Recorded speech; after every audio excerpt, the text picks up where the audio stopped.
Dalam dunia politik, oposisi adalah bagian penting dari dinamika kekuasaan. Oposisi bisa berupa partai politik, kelompok, atau individu yang memilih untuk tidak bergabung dalam pemerintahan yang sedang berkuasa. Oposisi pada dasarnya hanya bisa tumbuh dan berfungsi secara nyata dalam negara yang menganut sistem demokrasi. Sebab demokrasi menjamin adanya kebebasan berpendapat, kebebasan berserikat, serta ruang politik yang memungkinkan perbedaan pandangan diutarakan secara terbuka tanpa takut dihukum. Dalam sistem ini, oposisi dipandang sebagai bagian yang sangat sah dari dinamika politik. Bahkan justru dianggap penting untuk menjaga keseimbangan kekuasaan. Sebaliknya, dalam negara otoriter atau diktator, oposisi hampir selalu ditekan, dibatasi, atau bahkan dilarang sama sekali. Kalaupun ada partai atau kelompok yang disebut sebagai oposisi, seringkali keberadaannya hanya sebatas formalitas saja untuk memberi kesan seolah-olah ada perbedaan. Padahal seluruh kendali tetap berada di tangan penguasa. Dengan kata lain, oposisi di negara non-demokratis biasanya tidak memiliki peran nyata karena setiap kritik atau perlawanan bisa berujung pada pembungkaman. Oposisi sendiri dapat dibedakan menjadi dua bentuk. Pertama adalah oposisi parlementer atau resmi, yaitu partai politik atau gabungan partai yang memiliki kursi di parlemen tetapi tidak ikut bergabung dalam koalisi pemerintah. Oposisi parlementer diakui keberadaannya dalam sistem politik.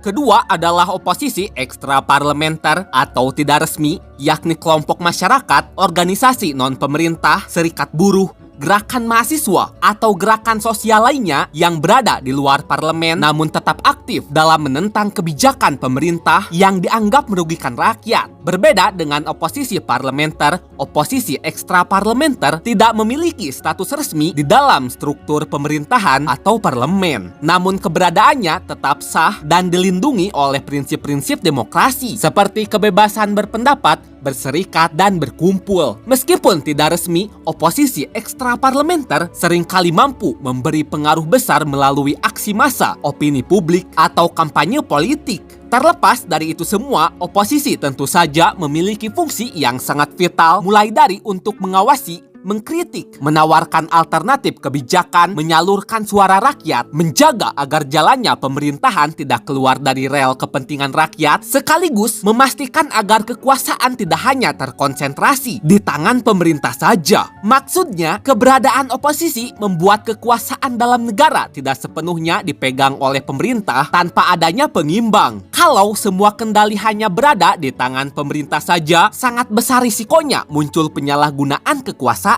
Lalu akan muncul juga kebijakan yang sewenang-wenang atau keputusan yang hanya menguntungkan segelintir kelompok saja. Jadi tak heran rasanya apabila oposisi menjadi semacam penyeimbang politik yang mencegah pemerintah bertindak semaunya. Dengan begitu, kekuasaan seolah terbagi secara sehat agar tidak ada satu pihak pun yang bisa menguasai segalanya. Sehingga rakyat tetap memiliki jaminan bahwa kepentingannya akan terus dijaga. Namun bayangkan jika oposisi tidak ada, maka demokrasi akan kehilangan keseimbangan dan mudah tergelincir ke arah otoritarianisme, yaitu keadaan ketika kekuasaan terlalu terpusat pada satu orang atau kelompok saja, sehingga kritik sulit disuarakan dan rakyat kehilangan kesempatan untuk ikut menentukan arah negara. Karena bagaimanapun, sudah bukan rahasia lagi, kekuasaan yang tidak pernah diawasi berpotensi besar untuk disalahgunakan. Seperti yang diketahui di banyak negara dengan sistem parlementer,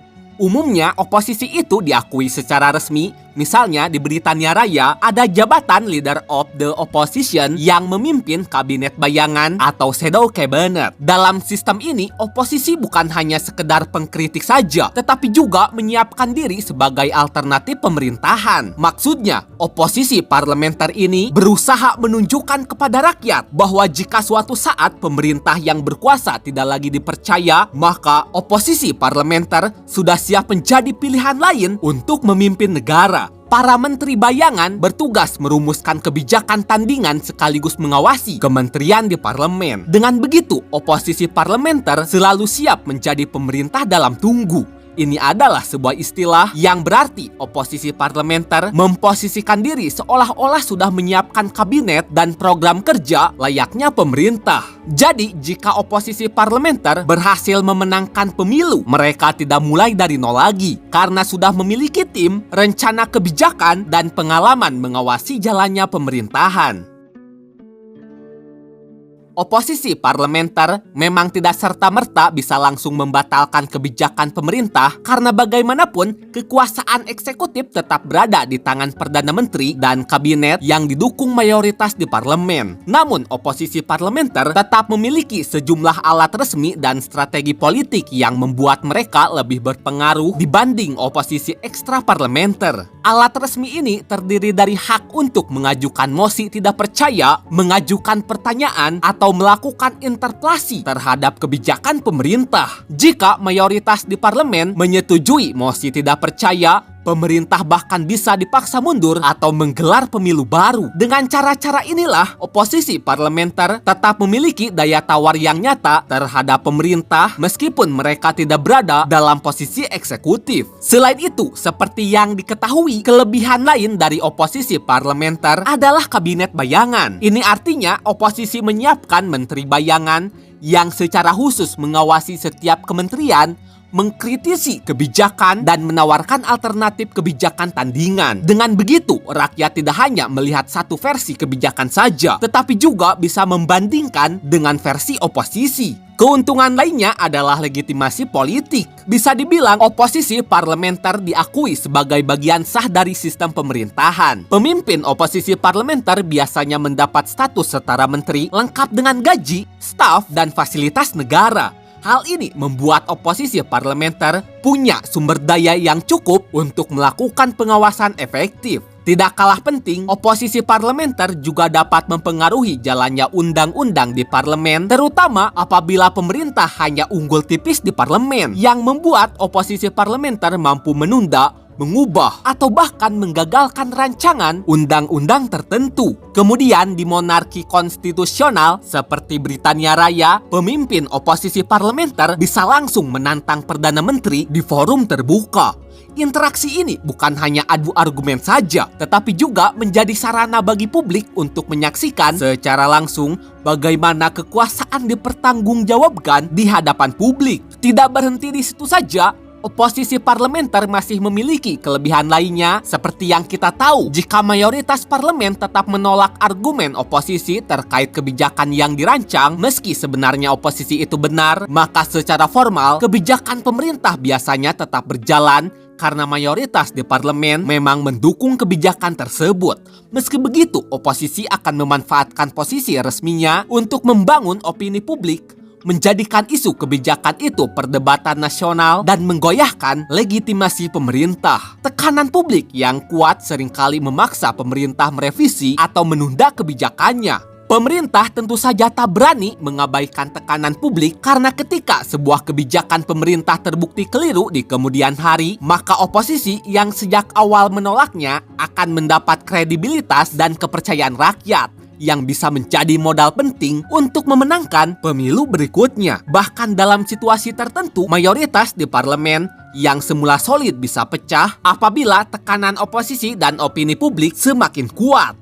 Jika itu terjadi, peluang oposisi untuk meloloskan mosi tidak percaya atau menggagalkan kebijakan menjadi lebih besar. Beralih ke oposisi ekstra parlementer, dari sisi kelebihan, oposisi jenis ini biasanya lebih bebas dalam menyuarakan kritik karena tidak terikat aturan atau tata tertib yang berlaku di parlemen. Kebebasan ini membuat mereka bisa lebih lantang menyoroti berbagai kebijakan pemerintah. Selain itu, oposisi ekstra parlementer seringkali lebih dekat dengan rakyat, sebab banyak tumbuh dari gerakan mahasiswa, serikat buruh, organisasi masyarakat sipil, atau lainnya, yang dimana kedekatan ini membuat mereka mampu menyalurkan aspirasi rakyat kecil yang mungkin tidak terwakili. Tak hanya itu saja, oposisi ekstra parlementer memiliki kemampuan untuk menggerakkan massa, yakni melalui demonstrasi, kampanye publik, atau aksi sosial lainnya. Singkatnya, oposisi ekstra parlementer juga dapat memberikan tekanan nyata terhadap pemerintah.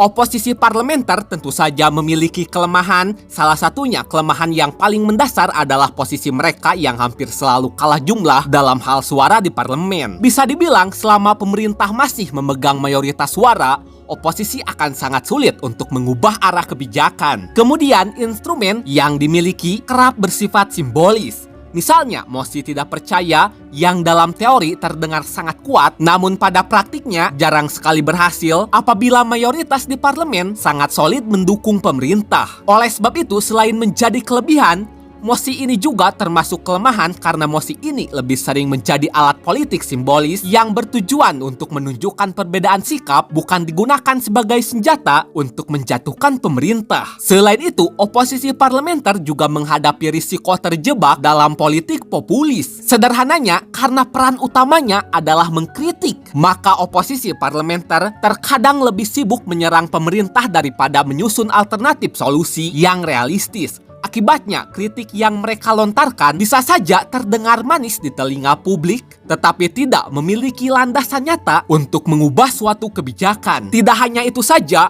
apabila oposisi parlementer terlalu agresif, misalnya jika terlalu sering mengajukan mosi tidak percaya atau terus-menerus menghambat kebijakan pemerintah, jalannya pemerintahan tentu saja bisa tersendat. Situasi seperti ini tidak hanya membuat jalannya pemerintahan menjadi lambat, tetapi juga berpotensi mengganggu stabilitas negara.